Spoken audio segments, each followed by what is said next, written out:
अमरोहा जनपद के हसनपुर थाना पुलिस ने एक ऐसे साजिशकर्ता को गिरफ्तार किया जिसने खुद को बचाने के लिए अपनी हत्या की साजिश रचकर कब्र से लाश निकाल के उसको जलाकर खुद को न दिखाने की साजिश रची थी। लेकिन कहते हैं कि कानून के हाथ लंबे होते हैं और एक न एक दिन वह मुजरिम तक पहुंच जाते हैं। ऐसा इस पूरी कहानी में भी हुआ और यह साजिशकर्ता अपनी पत्नी के साथ गिरफ्तार हो गया, जिसके बाद पुलिस अधीक्षक ने प्रेस के सामने पेश किया और पूरे मामले का खुलासा कर डाला। आपको बता दें कि अमरोहा जनपद के हसनपुर कोतवाली इलाके के शेरड़ गाँव के रहने वाले धर्मपाल उर्फ धर्म के ऊपर कई आपराधिक वारदातों के मुकदमे दर्ज थे, जिनसे बचने के लिए धर्मपाल उर्फ धर्म ने अपने पड़ोस के गांव कटाई से कब्रिस्तान के अंदर से एक शव को निकाल लाया और उसको लाकर अपने ट्वेल पर जला दिया, जिसके बाद धर्मपाल मौके से फरार हो गया और उसकी पत्नी शकुंतला ने पूरे इलाके में यह अफवाह फैला दी कि उसके पति की उनके दुश्मनों ने जाकर हत्या कर दी है। जिसके बाद पुलिस ने धर्मपाल की हत्या के आरोप में उसके चहेरे भाई को जेल भेज दिया। लेकिन जब धर्मपाल के ट्वेल पर मिले आज जले शव का पोस्टमार्टम, तो उसकी रिपोर्ट में सारी सच्चाई खुल गई और उसके बाद पुलिस को पता लगा कि मरने वाला 22 वर्षीय युवक था। जिसके बाद पुलिस ने पूरे मामले की गहनता से छानबीन शुरू कर दी और धर्मपाल की तलाश की जाने लगी। इस दौरान पुलिस को मुखबिर से मिली सूचना के आधार पर रात्रि चेकिंग में धर्मपाल और उसकी पत्नी शकुंतला मिल गए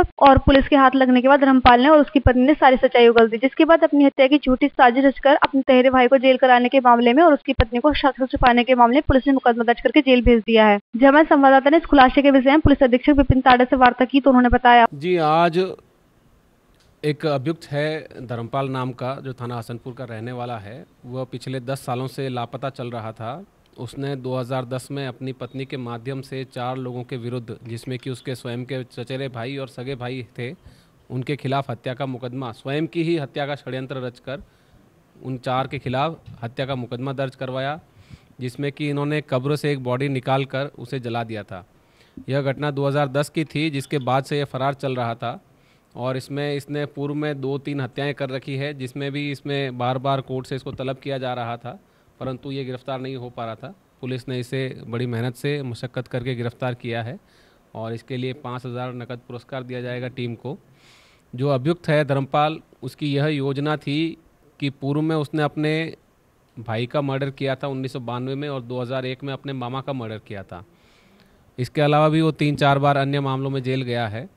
इन सब मामलों से बचने के लिए, वह अपने रिश्तेदारों को फंसाने के लिए, उसने सन 2010 में एक डेड बॉडी कब्रिस्तान से निकाली और उसे बाहर निकालकर जला दिया और उसे अपनी हत्या का रूप दिया, जिस पर कि इसकी पत्नी के द्वारा स्वयं के ही देवर और जेठों के खिलाफ मुकदमा लिखवाया गया था।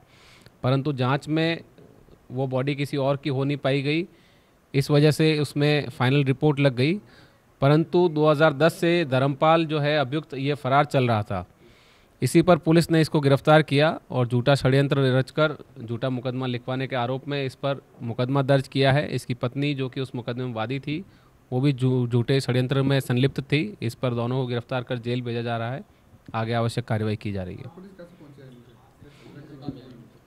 जी, इसमें काफ़ी समय से पुलिस, चूँकि कोर्ट के समन वारंट इत्यादि आ रहे थे, तो पुलिस समय समय पर इसके घर जा रही थी। कुछ आसपास के लोगों से जानकारी की गई तो यह पता चला कि यह कहीं जीवित है और अभी भी अपने घर के लोगों के संपर्क में है।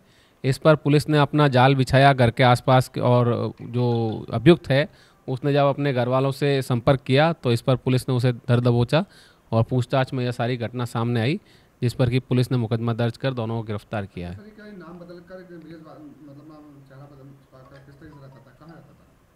जी, यह उत्तराखंड में पहाड़ों में नाम और भेष बदल कर रह रहा था और इसने अपना आपको सरदार बना लिया था वहां जाकर, जिस पर कि किसी की पहचान में नहीं आता था और अक्सर यह गांव के बाहर जंगलों में अपने परिवारजनों को बुलाकर मुलाकात करता था या इसके परिवारजन उत्तराखंड जाते थे जहां इससे मुलाकात होती थी। परंतु जब से पुलिस इसके पीछे लगी थी तब से इसने आना जाना बंद कर दिया था और अभी हाल ही के दिनों में जब ये वापस आया तो हमारे जो टीम लगी थी उसने इसको गिरफ्तार किया और पूरी घटना का पर्दाफाश किया।